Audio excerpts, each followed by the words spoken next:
Welcome to a Delco Nerd Network podcast. I am your host, Anthony Ragucci, and this is Replay, Relive, and Re-Experience, or as we like to call it, Re3, where, you guessed it, we do all three of those things to our favorite video game franchises. In this edition of Re3, we will be replaying, reliving, and re-experiencing Halo, starting with Combat Evolve and ending with Halo 5 Guardians in anticipation for, you guessed it, Halo Infinite. Here to go on Master Chief Saga with me, as always, Chris Trio and Chris Geddes. Guys, it's been a minute. What's up? It's been like a month. Yeah. Jeez. It's good to see you guys. Yeah, you as well. I mean, you know, we're back in action. We're here to have fun. We're here to talk some Halo 3 ODST. Episode Nice. 18. We're going to be talking the introduction to Halo ODST as we usually done with the other three games. And then we're going to be doing our cutscene level, prepare to drop, and the first part of Mombasa Streets. We'll talk about that as we get into it, because this game is structured a little bit differently than the other Halo games. So let's get into it.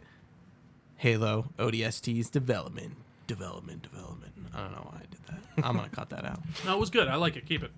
And I'm going to keep referencing it so you can't cut it out. Well, maybe I'll cut out the what, and I just can't now. Just let it go. It's in. I like it. It's in. Yeah. All right, so much of ODST's development team started work on director Peter Jackson's Halo Chronicles video game during the production of Halo 3.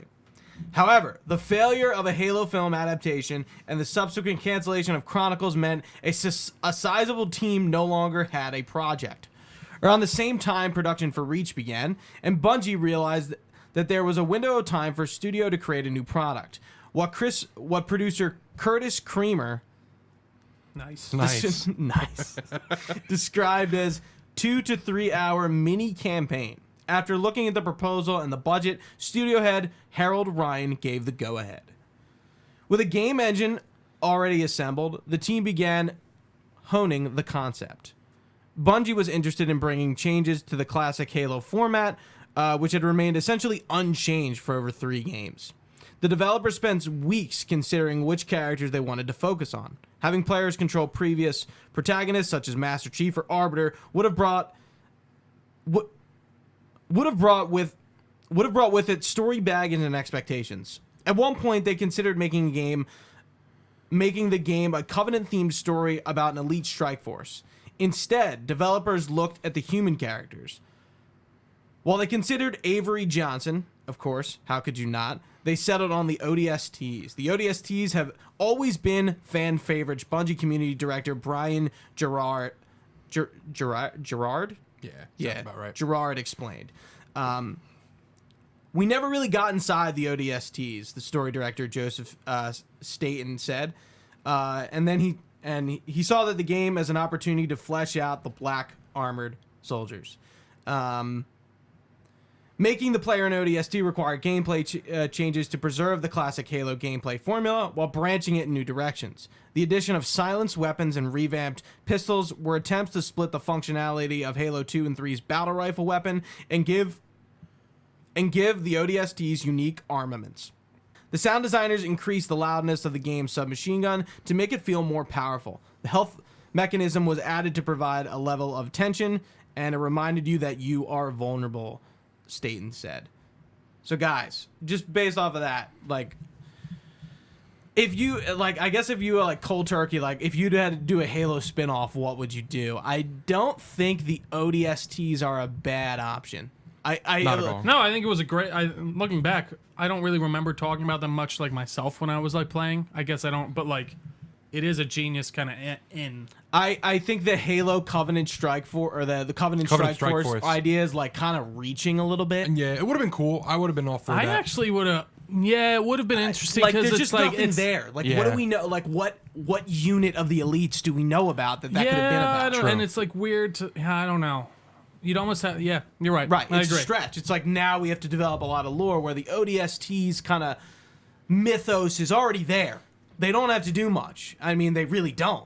They give you a explanation at the beginning of the game, and that's pretty much it. You don't really need much more than that. Mm-hmm. You've seen the ODSTs in the field. You kind of like understand, or at least know what they look like based on their helmets.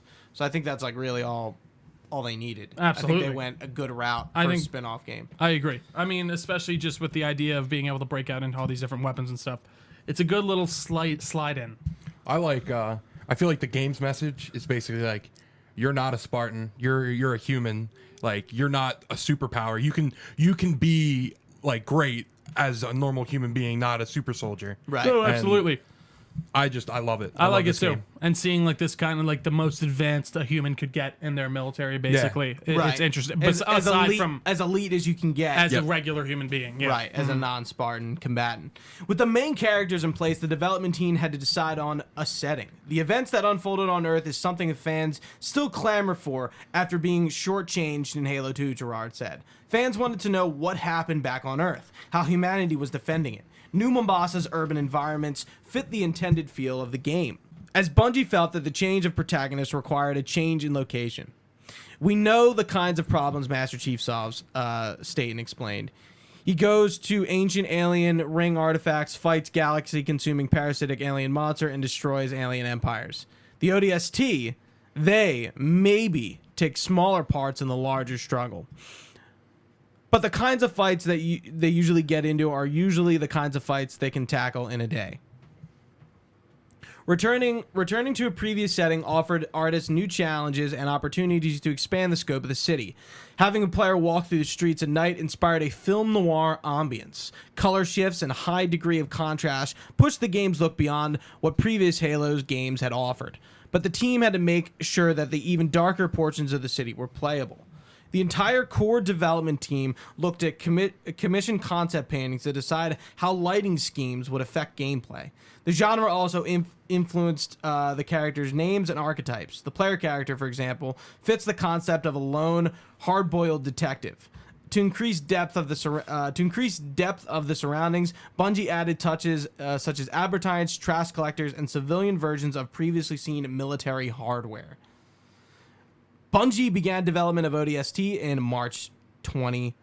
I was going to say 20, like 08. 2008. March 2008. ODST was the first Bungie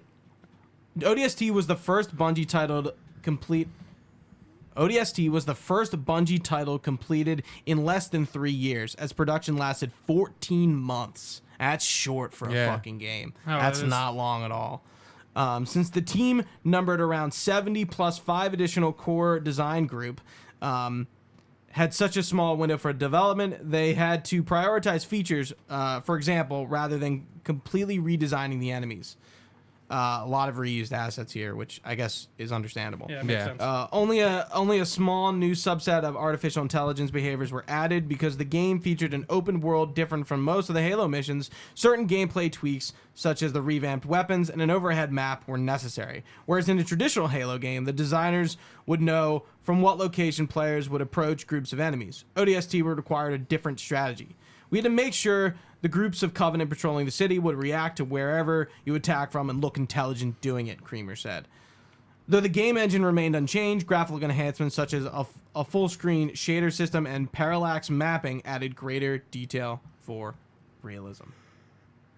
The Firefight game mode was a late addition to the game. Staffer Tim Williams built a prototype shortly after Halo 3 shipped, placing the player in a portion of Halo 3's campaign map fighting enemies.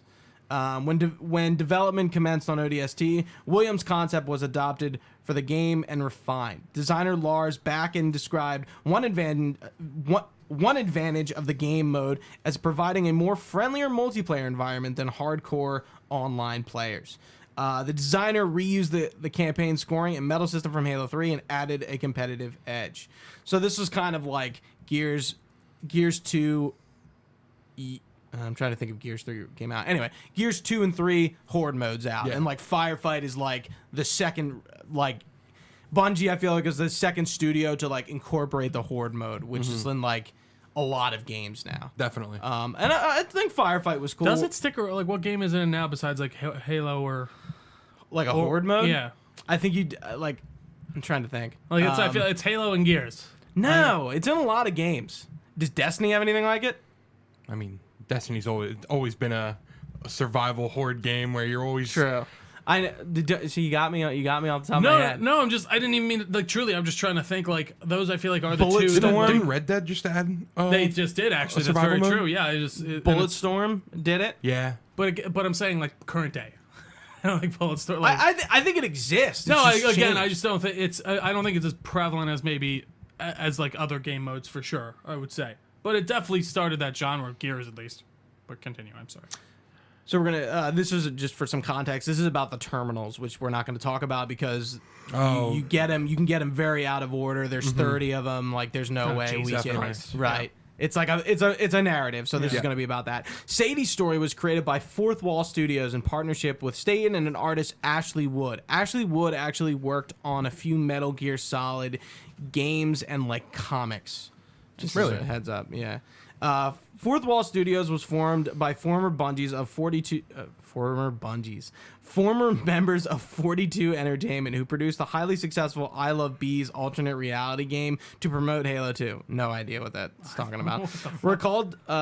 Staten recalled, "We realized that in Halo we do a pretty good job of describing the clash of these military industrial complexes, but it really is the soldier story. Halo 3 ODST offered a chance to take a look at an unexplored civilian story." And this is a last big chunk. By December 2008, the game was Representational. Thank you. Representational, meaning that players could experience the game from start to finish, albeit in an unfinished state. The entire Bungie staff was pulled from other duties to play through the game and offer feedback. Among unfinished elements was the lack of finished dialogue delivered by voice actors in which Staten filled in placeholder audio. The entire game was completed just before the presentation at E3 in 2009. Yeah, 2009. Bungie's audio director, Martin O'Donnell, and his partner, Michael Salvatore, had been doing our soundtrack since the first game, composed the music for ODST. This is a big one. We're definitely going to talk about the music a lot. Oh, yeah. In contrast to Halo's signature Gregorian chant, there is no choral music in ODST. Or choral? Choral. No, you're right. Coral. Yeah. And no previous Halo themes make a return or appearance. Due to ODST's shift to a new protagonist, O'Donnell wanted to create new music that was evocative of Halo but branch in a different direction. Because the game tells a human story, not a cyborg story, O'Donnell said, the score is more intimate and personal. For the rookies' rain-slicked investigations, O'Donnell felt that a jazzed influence approach worked best in echoing the noir atmosphere. Is this Snake Jazz? Is that what that's called? No, did you see the Rick and Morty? The Rick and Morty. I'm sorry. Nah. They watch that episode. Over my head. Rattlesnake Galactica, I think is the one. But continue. Other characters did not have any themes written specifically for them, but became paired with the motifs that suited them. Yeah, Halo ODST's music is like on a fucking another level. Oh, absolutely. It's so good. Deference for I'm darkness. not gonna lie, Yes. I really did not notice it. Really? I don't know. Like, I don't even mean that in a way of like I thought it was, but like I just didn't even really take Every note. time you get out of a flashback, a So I did version kinda of notice- Deference for Darkness plays. So Neon Knight. I started one. the game and I got to I did Buck's thing, but it didn't reload my save. So I just started back from the third level, in the progress because they were all done. So I just did. It was annoying. I couldn't press resume. Well, I could only go to the level. So I finished Buck's thing. So, but then I just had to go to New Mombasa Streets after. Well, no. Buck. I did the next one. What's the last one? This. Uplift Reserve? Yes. Yes. Okay, Yeah, I gotcha. literally just started on that mission. Probably right? not a bad way to do Well, it. I was actually thinking about literally so I can just easily just backing out and just Yeah, starting yeah. each level from that, so that way I don't do them out of order. Yeah, there's a. I guess, but there is stuff in between that you can not miss. there's some Easter eggy cool things we're gonna talk about, but or you I can wouldn't say walk it's on the street that you would see on the streets. right. walking. Nothing vital happens in those parts. All right. Well, Yeah. it might because it just seemed a lot easier than trying to figure out the exact. But does it point you to just every next person in a row that we are doing? No, you can find the other There are- ones out of order. Okay. Yeah. Okay. That's cool. that's why I was like this. But is, is the there a level order. marker to the one that you should go to next? Is that how it works? I think they're marked on the map. All of but, them like, are marked, yeah, and you can just yeah. go. Sure. Yeah, Okay. yeah, That makes but sense. I was just if you can do them out of order, chances are if I don't say it, somebody Yeah. will No, do I it. think it's good. I think no, I still wound it's- up doing it the right way, and I totally forgot the order. Yeah. So before we kind of move into the game, guys, what did you play ODST back? in Hated the day? it the first time I played it. I didn't understand what I was playing. Didn't feel like Halo. I was very confused. I can I saw see that. Halo 3 ODST. I was like, what is happening?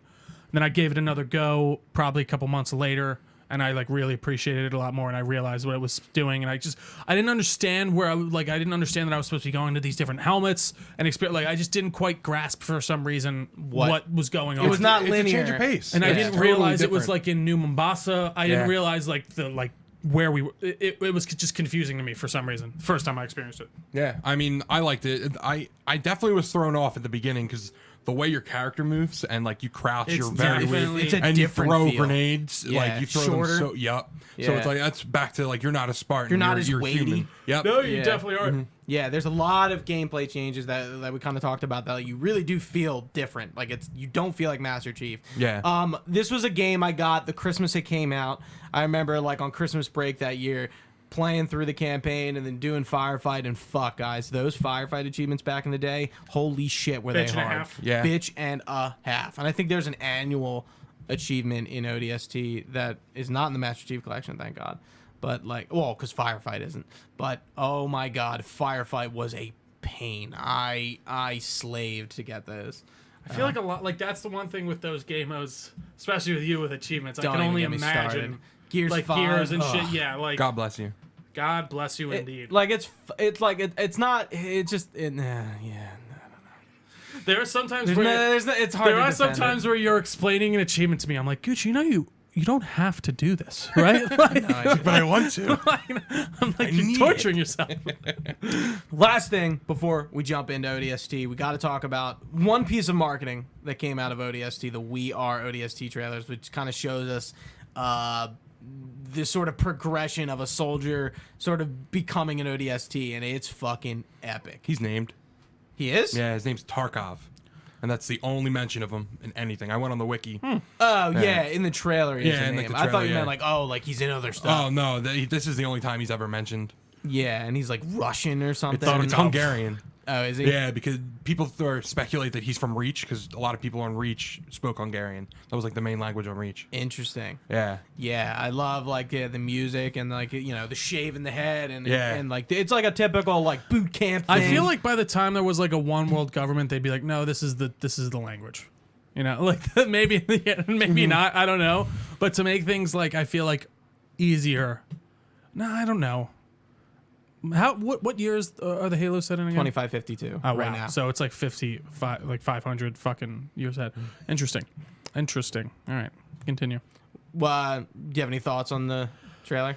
I thought it was good. I thought it was interesting. I watched a piece of it. I'm not gonna lie, I didn't get to see the whole thing. But I think Halo I didn't need to watch it. ODS. Yeah, I I've mean, seen it. they're live action trailers. It's tough for me to find one for Halo where I'm like, that was bad. Oh, Bungie. They really they seem to nail those Their very live well. action trailers are Even the great. Halo 5 ones were They were great. Yeah, They- very it was good. fun. My roommate was talking to me. He's like, "How is Halo 5's like campaign?" I was like, We'll talk about it at some point." Yeah, It's I was like, well, I'll get to it. yeah, That replay is going to be interesting. I'm very curious. That's going to yeah. be really the most interesting one is Halo 5. Like 'Cause I'm going in 100% blind for the most and part. neither me and Trio have like, I haven't touched it since I played that. Right. Played it the first time, probably. Right. I just remember I've said it 1,000 times. I just remember the Promethean fights, the big boss fights, or whatever. I was about to sing the all I Oh, that song is. Yeah, I love and that. Yeah, Okay, yeah, the isn't battle there the rifle one- shots, and then he grows up and he like gets the ODST flag. doing, and, like, a puts it in funeral? his arm, and he's like, Yeah. and then It's they so like good. fucking he puts the helmet on. The visor. That's my Discord banner. Yeah, I from saw that that. part. I Yeah. saw that. That was sweet. Yeah. But we've talked about the ODST in Halo 2, and I don't think in Halo 3, but they're there. I know we talked about them in Halo 2. So who are the Orbital Drop Shock Troopers? They are a special operations capable organization of the UNSC Marine Corps that specialize in orbital drop shock infantry and specialize and special war tactics. The ODST are one of the primary special operations unit of the United Nations Space Command and are under supervision of the Naval Special Warfare Command. ODST primary HQ is located on Kenosha, Mars. Interesting. While the concept of dropping human soldiers from orbit had been around since the mid-21st century, the first iterations of the ODST weren't established until 2129. One of the names of these iterations were drop jet platoons. Officially, the Orbital Drop Shock Trooper came into being in 2163. On November 1st, 2525, the UNSC moved a full alert status after the devastating, horrifying first contact with the Covenant at Harvest. This marked a change in objectives for the ODST, who up until that point had been fighting the insurrectionists, just like the Spartans. As humanity's military turned to meet the threat of the Covenant, divisions of ODST prepared to participate in the most critical engagements in the war, and also to conduct the riskiest missions in the history of mankind. So kind of think about that too. The Spartans get wiped. I mean, the Spartans are interacting for 25 years of the war, or 52. Yeah, about like 18. No, yeah, 18. 25, 52? No, 30, 25-ish years of the war, and then they get wiped out. But it seems like the ODST are like, the Spartans are sent on missions, but like it seems like the ODST are like sort of like a little bit in the trenches more. Yeah. They're more, getting dirtier. I was gonna say the Spartans are more special operations. Like you're deciding the fate of the war, whereas Right. the ODST are keeping the war going. They're keeping the effort. Covertly Yeah. doing things. You don't hear about them, but like, you know, I feel like when like troopers see an ODST, they do like note it. They're like OD, yeah. Yeah, or like oh troopers, like almost as if they're like, you know, It's not like They are a branch of the Spartans, but, special like, operations, Yeah, they're like, yeah. I feel like when Chief comes in, they're like, Master Chief, whoa, Master Chief, and the ODST like, whoa, ODST. You know what I mean? oh shit, yeah. troopers, yeah, like hell jumpers, yeah. The ODST perform highly specialized, small-scale, high-risk operations, including deep ground surveillance or long-range reconnaissance, direct action, unconventional warfare, counter-terrorism operations, counter-contraband operations, and personnel and special equipment recovery and capture. So they were the Marines. Basically, They're modern the Marine, day. they're modern day, spec like, op. They're Marine, yeah. Green Berets, they're Yeah. the Yep. SEAls, they're your special ops. all wrapped The up guys in you one don't hear big bow. about. Yeah. Right, the guys you don't hear about, right? don't see 'em Whereas coming, you don't hear whereas about I feel 'em leaving. like think about it, like the Spartans, like I feel like you want to know, you want They're to the war document heroes. the Spartans are on the battlefield. They're Oh, yeah. morale boosters. They're like a totally But different I mean, thing. so Chief was the only Spartan in the last bit of the war. Right. That must have been a fucking buzzkill to hear. Like to just hear all of them. What happened, Reach? What happened on Reach? Yeah, Covenant got there. So how many got out? One. What? One? Well, not really. Well, Yeah. that's true. Well, sorry. Remember? But they don't do They anything don't else talk in the about war. it. Yeah. But do they do anything else to help the war effort from that point Linda, on? Like, I don't think I so. think she's and like in Fred, recovery for, like like- all those Spartans that like are kind of but like then they sort of just like show Chief's up in Halo buddies. 5. Right. Yeah. There's really not like they're probably in books and stuff, but like they're probably in books and stuff, but like you don't No, yeah, interesting. hear about it in the And game. Not in the Assault games, Day, no. yeah. You really got to go digging for information. All right, Gooch, are we going to set the stage? Let's set the stage. The year is 2552. Humanity is at war with an alien alliance known as the Covenant. We are losing. The Covenant have burned our worlds, killing billions in their genocidal campaign. Earth is our last bastion, a carefully guarded secret, but not anymore. A Covenant carrier has breached Earth's defenses and attacked the African megacity of New Mombasa. Initial reports confirm major damage and heavy civilian casualties. Now military leaders of the United Nations Space Command have prepared their response. Teams of highly trained orbital drop shock troopers are ready to assault the carrier from Navy ships in low orbit. This is a near suicidal mission, but these troopers are the best of the best, and saving New Mombasa could be the most important mission of the war. The date is October 20th, 2552, and Solomon Pennance has just slip space jumped to Delta Halo. We are in the middle of Halo 2. We are on the night of that slip space jump.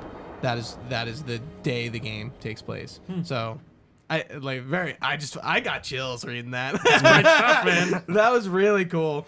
Even though I've read it, but yeah, that's, the game sets such a tone, such a different tone. And like you immediately feel that. I feel like once you drop out of the ship. Yeah. But let's give you a synopsis of our first level. Prepare to drop. This is the, again, first level of the campaign. It does not contain actual gameplay, only the game's partial interaction in the opening cinematic. Who's being who? Oh, I apologize. He interrupted me. And introduces our team, Alpha 9. Yeah, we got to figure that out. I'll be rookie. I think we might have to double up. So we got Mickey. Rookie doesn't say anything. We got Mickey, Dutch, Romeo, Dare, and Buck. Okay, I'll be Mickey and Dutch. I'll be Buck. I'll be Veronica. Is there anyone else? I think so. I feel like we're gonna fuck this up. All right, so I'm just gonna. I mean, Mickey only has There's- one line. I feel like right here, like he's. Okay, wait. Did someone say Romeo? I'll be Dare and Romeo. All right, Okay, I'm Bucky right now. I think Buck. Buck. Same thing. I'm Mickey and Bucky. Dutch. Bucky, Okay. View inside a ready room in the UNSC. Say my name. Interesting ship name. Say my name. Okay. Say my name, Drea. What wrestler used Say to say my that? name. What is that from? Like, isn't that like? You're Heisenberg. Oh, that's right. Was that what it was? You're goddamn right. Yeah. God- Oh, was damn that right. so? That was like they're just. No, I don't think that's what it's This not what is it's before Breaking Oh, Bad. was it? What was Yeah. Breaking Bad? 2013. I would say 2010, 2011 when it started. By the way, to get back to your 2009 thing, I'm just saying we've been saying 2011 longer than we ever said 2000 and something. So we're 11 years into saying 20. So it makes 2008. sense that that's kind of stuck in your head. It was Yeah. 2008. 2008 was Yeah. Breaking Bad. First episode. I knew it. Yeah, But that wouldn't have happened. Yeah, of right. course, That's yeah. like the last season. Anyway, the rookie sleeps in front of a drop pod in the foreground while Mickey, Dutch, and Romeo are around a large holotable on which a hologram of New Mombasa and the Prophet of Regrets assault carrier is displayed. The Navy put up a good fight. Of course they did. It's Earth. Better late than never. How about you show some respect, Romeo? Just saying, Dutch. They missed one. No, they left it for us. Romeo points an assault carrier. Sirens and lights begin to flare. A door into the room opens, and Gunnery Sergeant Edward Buck and Captain Veronica Dare enter. You know the music. Time to dance. The team cannot help but notice the attractive stranger with their commanding officer. Hello, beautiful. Bucky glances at Dare and then looks sternly at the squad. Pods now. The ODST grabs their gear and start walking to their pods. Replacements? This many years into the war, who isn't? At least they listen. To me, and they're not gonna like what they hear. Orders are orders. Buck walks up to Dare. Come on, Veronica. What could be more important than that carrier? Dare pokes Buck in the chest. My orders, and Buck, call me Captain. I'll pass on that dance, and you can show me where to sit. Dare pushes past Buck towards the pods. Buck sighs. Cut to the rest of the team who are gearing up. Hey, what the hell kind of armor was she wearing? Don't know, Mickey. I wasn't looking at her gear. Jesus Christ. Yeah, he was. Dutch examines a silenced M7 SMG. Pfft, seriously?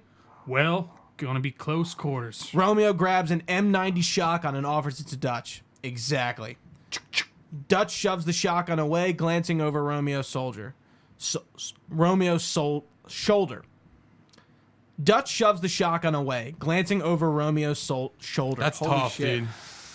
It's all right. That's tough on you. Romeo turns to see Dare and Buck walk into the scene. Second to last, right next to mine. Cozy. Buck overhears and approaches Romeo. You gonna tell us her name, Gunny? Ms. Naval Intelligence, our Oh. new boss. Oh, but Jesus. Oh, brother. So check your mouths, find your chairs. Buck takes a shotgun from Romeo's hand and puts it back onto the rack and angrily shoves a sniper rifle into his hands instead. And get set for a combat drop. What the hell am I supposed to do with this inside a Covenant ship? Cut to Rookie still asleep next to his pod. Romeo walks up to him and hits him with his sniper rifle's butt. Cut to Rookie's point of view as he wakes up. Wake up, Buttercup. Dutch passes Romeo away. Relax, rookie. Wait, was I? Dutch pushes Romeo away. Sorry. Here you go. Relax, rookie. He don't mean nothing. Besides, now's one of those times it paid. Whoa, hold on. Sorry. Relax, rookie. He don't mean nothing. Besides, now's one of those times it pays to be the strong, silent type. He's not like that southern, but okay. I'm going Yeah. extra. Well, I got to differentiate between him and Okay, Mickey. true. Mickey's like, kind of like this. That's what I was thinking. Yeah. Jets? Dutch hands an M7 SMG to Rookie, who attaches it to its pod weapon rack and positions himself on the seat. The pod's hatch closes, and the platform from which all the pods are hanging descends into the launch bay. One of the hatches close, and the player is free to look around. Buck and Dare appear on the pod's view screens. Latest intel reports the Covenant troops are massing beneath the carrier. They're pulling back? Why? We're not going to find out. We're not going to find out way up here. And we get our classic difficulty differentiator, but this time instead of from Johnson, it's from Buck. So on easy and normal, troopers, we're green and very, very mean. Jesus Christ. On heroic, pucker up, Marines. I sure as hell ain't hosting you out our. What does that say? Hosing out your pods? Pucker up, Marines. I sure as hell ain't hosing out your pods. And then legendaries, we're dropping into hell, troopers. Time to grow a pair. The pods drop away from the ship, punctuated by a countdown sound before the Rookie's pod detaches. His pod exits the launch bay and into an expansive view of low Earth orbit. The tether of New Mombasa orbital elevator can be seen in the background, surrounded by multiple destroyed UNSC ships. Orbital operational vessels prowl amongst the wreckage. A thick cloud cover below the pod stretches to the horizon. The pod passes close to several destroyed Karen-class light frigates during their descent. I take it back. Navy got its butt kicked. Hey, Romeo, remember when I told you to shut your mouth? Yeah? Consider that a standing order. The pods reach the cloud layer. Captain, 15 clicks off the deck. The screen flashes white as Rookie pods falls through the cloud layer. The city of New Mombasa and the assault carrier above it come into view. Stand by to adjust trajectory. On my mark. What'd you just say? Mark. The squad's pods veer off to a new course. We're way off course. We're heading exactly where I need to go. But we're gonna miss the carrier. A stream of energy flickers across the carrier's hull. Radiation. A slipspace rusher opens before the carrier and rapidly expands, creating a crater on the ground below it. Covenant just set off a nuke. UNSC and Amberclad can be seen moving towards the carrier. No, the carrier's gonna jump. It's a slipspace rupture. We need to... Dare is cut off as the carrier's disappearance into the rupture, taking the Amberclad with it and Master Chief, and releasing a massive explosion and shockwave. EMP, losing power. Stabilize and pop your chutes. We're going in hard.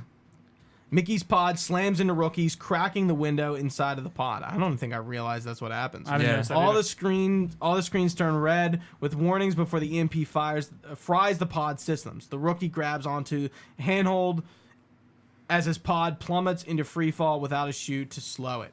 Screen goes black. That is prepare to drop. A little bit of trivia for you guys. The name of the level was used as the promotional tagline for the game. This is the only level without any form of the superintendent. Which we'll get into later. This is the only level in which Dare wears her helmet. Which is a recon helmet, by the way. Which Yeah. I think is just a major reference to the fact that recon was a thing in Halo 3. Yeah. Definitely. Yeah. When starting this level on Legendary, if you look far left in the Rookie's pod, just as it exits the launch bay, you can see a picture of a girl, possibly the Rookie's girlfriend or a relative. This may expand upon the Rookie's origins or simply is an Easter egg. The person in the image is actually a male Bungie employee edited to be a woman. Nice. The location of the slipspace rupture and much of New Mombasa's aesthetic appearance are changed from Halo 2. Interesting. And I didn't notice this like the first couple times I played this. So the UNSC in Amberclad makes an appearance. You need to look toward the right side of the carrier. Eventually the ship will fly into the view very small. It goes into the slipspace rupture with the carrier. I never noticed it the first time. I didn't notice it either. All right, our next level, Mombasa Streets, which we will be returning to a lot, but we won't be like treating it like a level from here on out. It's just the first part that we're going to be treating like a level. This is the second campaign level of Halo 3 ODST and serves as the hub, an open world environment used to access the flashback missions, and it is set in New Mombasa. The Rookie occupied city center 6 hours after drop. So the Rookie, his pod crashes and he blacks out. Let's give our dossier on our main character. Our first new character that is not the Arbiter. Dossier Lance Corporal Rookie. Serial number 11282-31220-JD. I assume JD stands for John Doe. Yeah, I think Because he doesn't have a reference name. it. Yeah. Interesting. Yeah. They just don't give him a name. No. Because it's supposed to be you, I guess is the idea, right? That's kind of like what they did in expand Reach. upon him, though. Oh, after do this. they? So the Rookie was a human junior enlisted man who served with the UNSC Marine Corps during the Human Covenant War. Rookie was trained as a member of the elite ODSTs early in his career, serving with the 105th Shock Troops Division at New Jerusalem. Later, he was chosen by Gunnery Sergeant Buck for a team to aid the Office of Naval Intelligence in New Mombasa, in Kenya, during the Battle of Earth. Like Spartan B312 and Fireteam Crimson, the Rookie is intended to be a faceless character for the player to integrate themselves into so that they may experience the campaign in a much more first-hand manner. His face has never been seen and his voice is never heard, aside from grunts and groans. Wow, I predicted this. I didn't even... Yeah, I forgot I this. thought that's what you were referencing. The Rookie's but- initials JD are assumed to stand for John Doe, a typical placeholder name given to a male when his true identity is unknown or withheld. Some trivia. The Rookie's enlistment date is July 7th, 2547. This is a reference to Bungie Day, which is the 7th day of the 7th month. When viewing objectives with the Visor, the Rookie picture shows his rank to be a recruit, but is actually Lance Corporal. The Rookie is often seen asleep. Minutes before he was dropped into New Mombasa, he napped by his pod while the rest of the squad conversed. Upon crashing in the city, he remained unconscious for 6 hours, 1 month after his mission in New Mombasa. While the rest of the squad and Sergeant Major Johnson interrogate Virgil, he is seen sleeping beneath the staircase. He deserves a rest, man. For God's sakes. Let him sleep. Let the man sleep. He's not getting much. Would somebody like to read this? We'll continue for a little bit. The Rookie slowly opens his eyes in his pod. There is static interference in his visor and multiple cracks in his pod's windows. The screens that are still working are filled with static, and 2 Covenant Phantoms fly in the background. Shortly after the dropships pass, the Rookie activates 4 explosive bolts to release his pod door open, which you don't do in co-op. It just pops right open. Okay. Yeah, they just pop right open. For whatever reason, I don't know why. But this is the tutorial for this game. Obviously, in other Halos, you skip it when you do co-op.